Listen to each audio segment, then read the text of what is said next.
Öğrenciyim İmam Hatip. İmam Hatip Lisesi'ni bitirdim. Şimdi boştayım. Bu iş mecbur kalıyoruz. Başka iş yok. Onun için buraya geliyoruz. Başka da iş yok. Şimdi ben okulu bitirdim. Dershane istediğim üniversite gelmese ben mecburen boşta kalacağım. Dershane lazım. Dershane olmasa okuyamam. Mecbur dershane için de para lazım. Mecburen geliyoruz yani. Sabah 6'da kalkması var. Tabii 6'da iş üzerinde olmanız için 5'te kalkmanız lazım. Halsizliği var. Şimdi akşamları ders bile çalışamıyoruz yani yorgunluktan.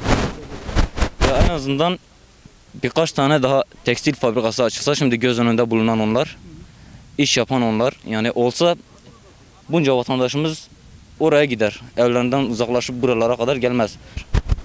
Şimdi mecbur olmasalar niye gelsinler bu yolu pikabın arkasında, o sert rüzgarı yüzlerine vura vura niye buralara gelsinler ki? Pamuk topluyoruz burada. İş durumu iyi değil, kötü de gidiyor.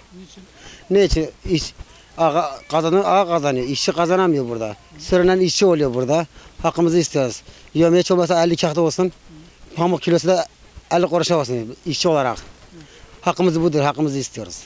Burada ne gelecekse en fazla 30 milyon gelecek. Fazla bir şey yok burada. Evde çocuklar var. 2 tane öğrenci var. Evlerde kötü. Bakım geçim derdi zor. Bu kadar. Hakkımızı istiyoruz, hakkımızı versinler. Yemeği normal yemeği 38 milyon günlük. Bunun elektriği var, yemek parası var, masrafı var. Buna kim karşılayacak? Yetmez 38 milyon. Normal yemeği 50 kağıt olsa işçi ancak geçinebilir kendini. Normal pamuk olsa kilosu 50 kuruştan, hiç olmazsa işçi yine 35-40 lira yemeği kazanabilir. Sabah 6'da başlıyoruz sabah. Gece de 7'ye kadar çalışıyoruz burada. Tabii çalışıyoruz sıcakta. Soğuk su bulamıyoruz burada. Bidona verip su içiyoruz. Sıcak su kaynıyor. Onunla insan banyo yapamadı suyla. Biz bunu içiyoruz. Değişik işçi olursa iyi olur. 10 numara iş olur burada. Böyle tekstil olur, fabrika olsa daha güzel, daha gençlerimiz tarlalarda sürünmez. Fabrikada çalışır. Hiç olmazsa asgari ücret maaşı versinler. Sigorta yok. Senin güvencin yok. Burada düştü öldün mü kimse bakmaz. Ne ağa bakar ne elçi bakar burada. Seni sağlayacak kimse yok. Allah'a emanetsin burada. Öğrenci masrafı var. Günlük 5'er milyon harcılığı var. Bunlar kitabı var, elbisesi var, giyimi var. Günlük nerede baksan aylık adam başı 100 milyon para gidiyor.